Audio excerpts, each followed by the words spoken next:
born out of wedlock, without parents, without supervision, without any structure, without any conscience developing, because they literally, I yield myself 3 more minutes, because they literally have not been socialized. They literally have not had an opportunity. We should focus on them now. If we don't, they will, or a portion of them will, become the predators 15 years from now.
And Madam President, we have predators on our streets that society has, in fact, in part because of its neglect, created.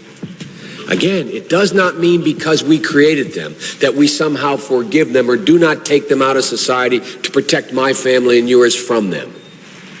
They are beyond the pale, many of those people. Beyond the pale. And it's a sad commentary on society. We have no choice but to take them out of society. The fourth challenge is to take back our streets from crime, gangs, and drugs. And we have actually been making progress on this count as a nation because of what local law enforcement officials are doing, because of what citizens and neighborhood patrols are doing. We're making some progress. Much of it is related to the initiative called community policing, because we have finally gotten more police officers on the street. That was one of the goals that the president had when he pushed the crime bill that was passed in 1994. He promised 100,000 police. We're moving in that direction, but we can see it already makes a difference. Because if we have more police interacting with people, having them on the streets, we can prevent crimes. We can prevent petty crimes from turning into something worse. But we also have to have an organized effort against gangs. Just as in a previous generation we had an organized effort against the mob. We need to take these people on. They are often connected to big drug cartels. They are not just gangs of kids anymore. They are often the kinds of kids that are called super predators. No conscience, no empathy. We can talk about why they ended up that way, but first we have to bring them to heel. And the president has asked the FBI to launch a very concerted effort against gangs everywhere.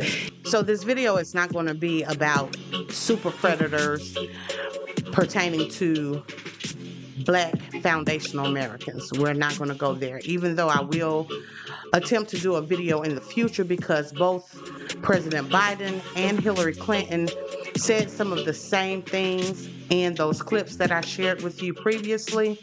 But if Black people back in the 90s were called super predators for both violent and non-violent crimes, what in the world do we call these people who have done mass shooting, unaliving many people at one time. What do we call them? Please let me know in the comments section below. And then 12 minutes after those first 911 calls from the bowling alley, 7:08 p.m., the calls to 911, gunfire at a second location. At about 7:08 p.m., the communications center received multiple 911 calls about an active shooter inside of Schmenge's Billiards. This time, Schmenge's Bar and Grill, just 4 miles from that bowling alley. 8 people killed inside, 1 person killed outside. Less than an hour later, 8:06 p.m., the sheriff's office releasing these chilling images of the suspect.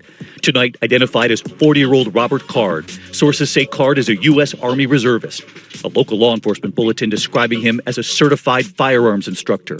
Authorities concerned the suspect's tactical knowledge, making him an even greater threat. The images showing him entering that bowling alley, his AK-47 style rifle raised to his shoulder, aiming his weapon. Nearly 2 hours later, 9:56 p.m., the suspect's white Subaru. This morning, police are trying to understand why a man opened fire at a grocery store in Arkansas, the latest sign of a deadly mass shooting in America. This morning, a small Arkansas town reeling after a deadly mass shooting at a supermarket. We are live here at Mad Butcher in Fordyce, and there's a shooting going on. At least 3 killed and 10 wounded, including 2 police officers, according to authorities. Overnight, officials also identifying the suspect as 44-year-old Eugene Posey, charged with 3 counts of capital murder with additional charges pending. There's somebody lying in the parking lot, shot.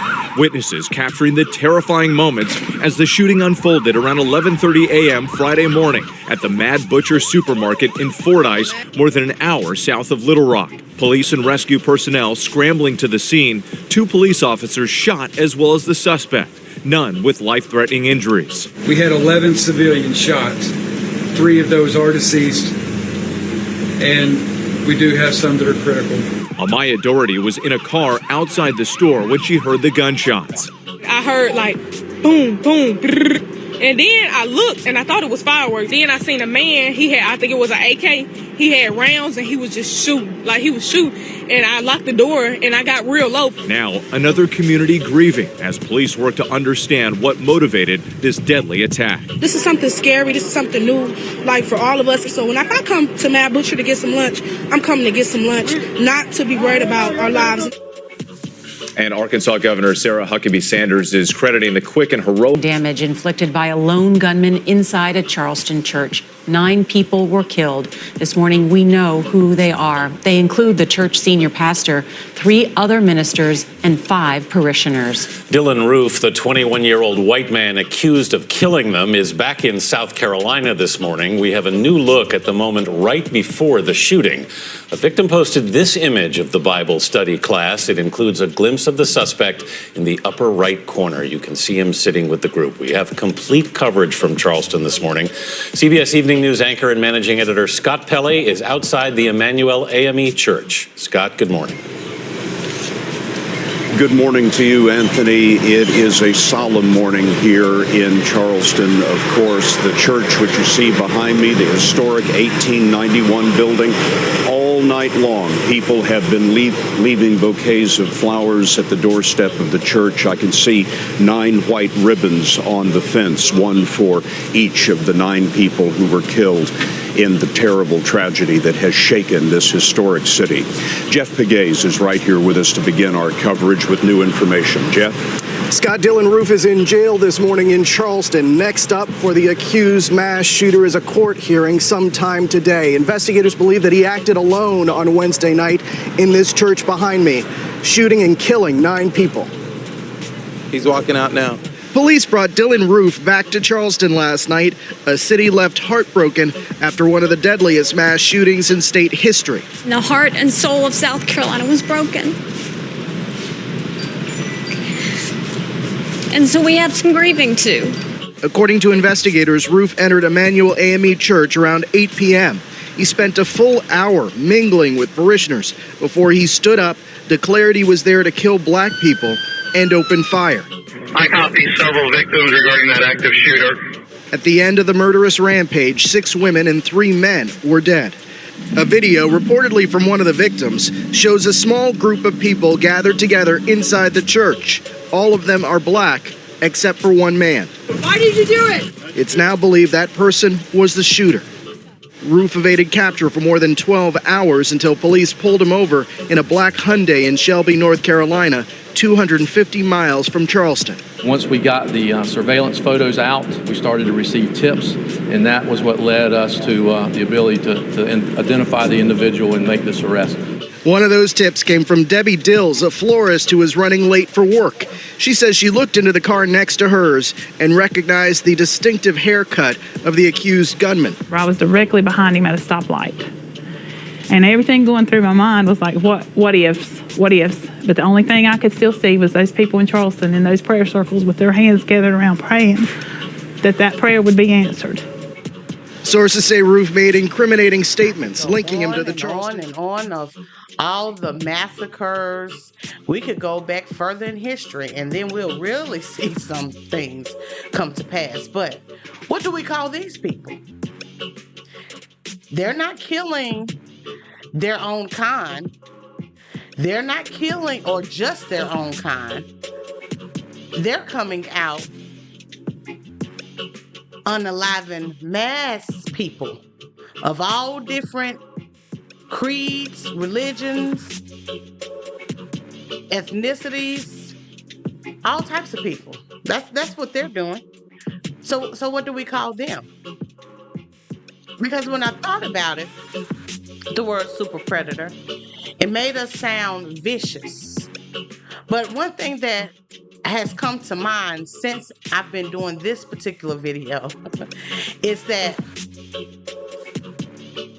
would you go into the water with a great white shark?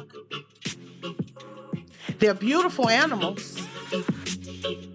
They're beautiful animals and not really beautiful in terms of how they look, but they're so massive. And yet they're very, very dangerous. But they are respected.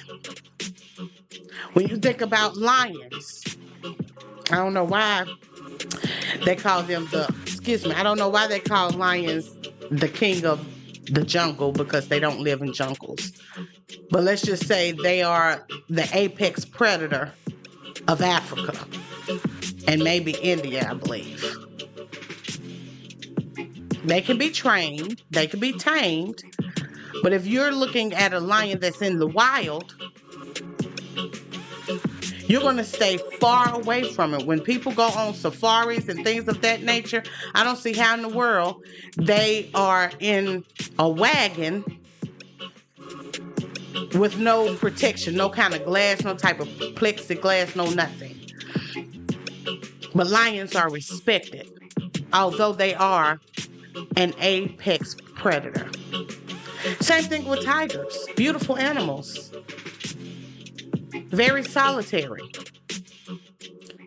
Top of the food chain. The largest cat.